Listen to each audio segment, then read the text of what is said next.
Hey YouTube fans, it's Rooster G back with another episode for some racing action. Happy New Year to you. I hope you had a great time with your New Year's events, whatever that looked like. Today we're going to talk about DiRT Rally 2.0. I started playing this last April. That's April of 2021.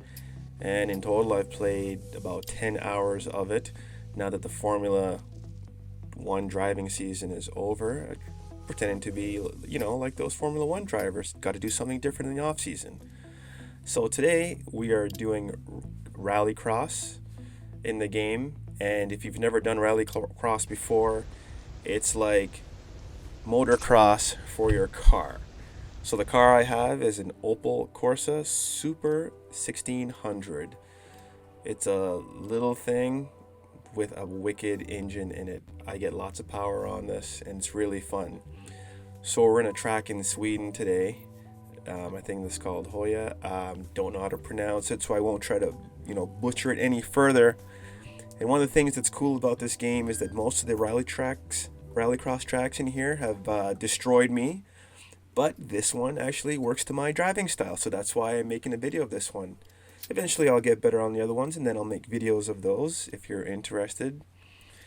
So what I've done is I've skipped right ahead to the finals. The way that it works in rallycross is you go through the qualifiers and you got to finish in the top two, or else you got to go to another qualifier and try to get the best time there. And those are 4 laps, and in the semifinals and finals it's 6 laps. What's really cool about rallycross, if you've never done it, is that it happens on different surfaces. So those surfaces could be gravel, they could be asphalt, they could be raining, they could be dirt, and it could be dry. So it requires you to have different driving styles and use different techniques to get through the action. Now, I don't have a handbrake in my rig, and I can easily see why people have one. And after I recorded this video, I started checking out some handbrakes, so I'm going to be looking at something from, the $200 to $300 range that works with my PS5, because that's what I have. And I am getting a new rig. Hopefully it arrives this week. It's an ASR 3 coming from Montreal. Really looking forward to it. And I'm just going to be able to just jump all over this game and get into the action. So what's really different about playing rallycross compared to GT, Gran Turismo driving, or Formula 1 is that they want you to slide in here. I watched a couple races on TV, and sliding is the quickest way to get around those turns, especially those hairpin turns, and that's why having a handbrake is really important.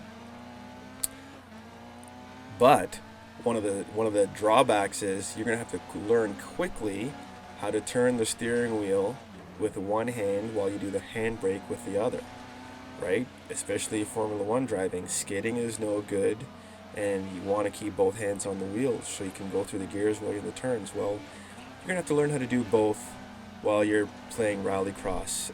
So again, that's another way that it brings out better driving techniques or different driving techniques in you, so that you can learn how to handle all different situations.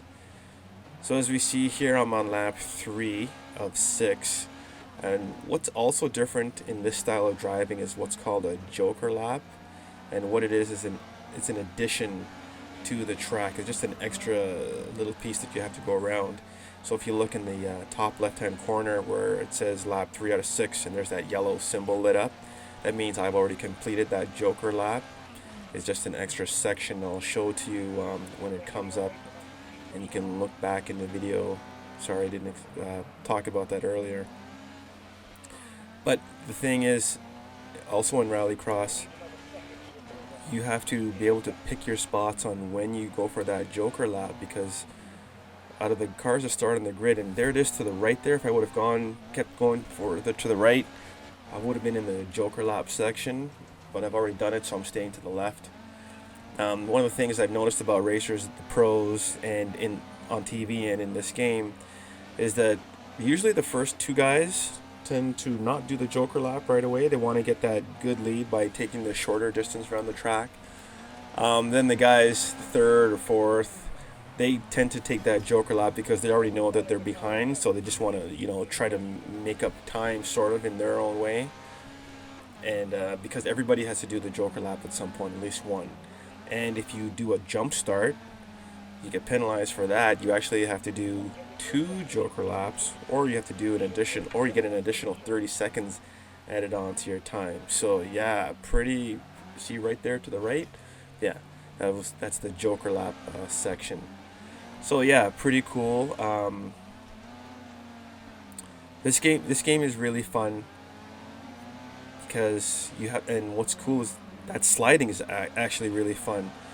The trickiest part about sliding for me that I'm discovering right now is you have to pick the right spot to hit the brake, and you can't be too deep in the turn or else it's too late and you're gonna slide by. So you just learn to use your car. You learn to work with the terrain that you're on, and whether it's wet or dry, and you find that spot. You get 2 practice sessions before your race starts, and then you get to jump right into the qualifying races.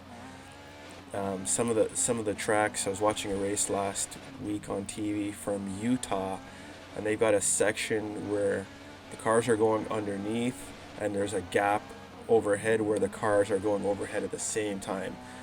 I'm hoping one of these games, I don't know what version, I hope there's a chance for me to race that Utah track, because when I was watching this on TV and Travis Pastrana was in that race, that looked amazing. And just the guts for these guys to be able to, just send it full on while they have to make that gap, and it's like a 20-30 foot gap. Wow. While cars are underneath. So yeah. So that was my video today on my adventures in playing DiRT Rally 2.0. Hope you enjoyed it. Hope you get a chance to check it out. Drop me a comment and let me know what you think about it. I'm also looking forward to trying DiRT 5, because that's out now apparently, and it's free this month on PS Plus if you have that. Hope you have a good day, and talk to you soon. Rooster G out.